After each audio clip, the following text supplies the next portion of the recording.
समय था, हमने तब सच बोला था। हम सच बोलेंगे, हम आने वाले समय में सच बोलेंगे। तो ये क्या है, कोई एक्शन हो रहा है, कोई एक्टिविटीज़ हो रही है, तो उससे हमें क्या पता चल रहा है कि वो किस समय में हो रही है। हम सच बोलते हैं, जो समय चल रहा है। हमने सच बोला, जो समय बीत चुका है। हम सच बोलेंगे, आने वाले समय के बारे में बता रहा है। तो क्रिया के जिस रूप से हमें किसी काम के होने या करने का समय पता चले, उसे हम काल कहते हैं। तो काल के आगे बेटा 3 भेद हैं। पहला भेद है वर्तमान काल, दूसरा है भूतकाल, तीसरा है भविष्यकाल। ठीक है। तो वर्तमान काल, पहले हम वर्तमान काल के बारे में पढ़ेंगे। वर्तमान काल क्या है?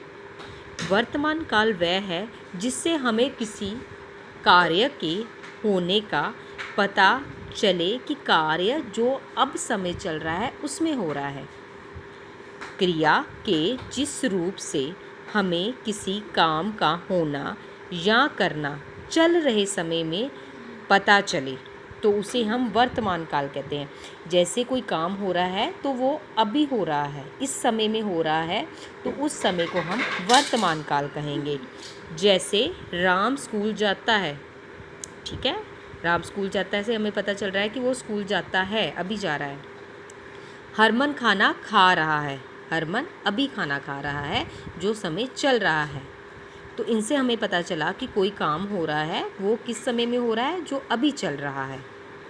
तो वर्तमान काल क्या है? जिसमें हमें किसी काम के होने का पता चले जो कि चल रहे समय में हो रहा है। ठीक है। दूसरा है भूतकाल। भूतकाल क्या होता है? जिसमें हमें किसी काम के होने या करने का पता बीते हुए समय में लगे कि काम जो है हुआ था, पर समय पिछले समय में हुआ था, तो हम उस समय को भूतकाल कहेंगे। जैसे वरुण ने खाना खाया। वरुण ने खाना खाया से क्या पता चला कि उसने खाना खा लिया है।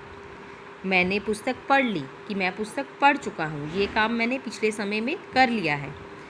तो क्रिया के जिस रूप से हमें पता चलता है, क्रिया मतलब कोई काम हो रहा है, तो जो काम हो रहा है वो हमें पता चल रहा है कि बीते हुए समय में हुआ है, तो हम उस समय को भूतकाल कहेंगे। ठीक है। पहला था हमारा वर्तमान काल, कि कोई काम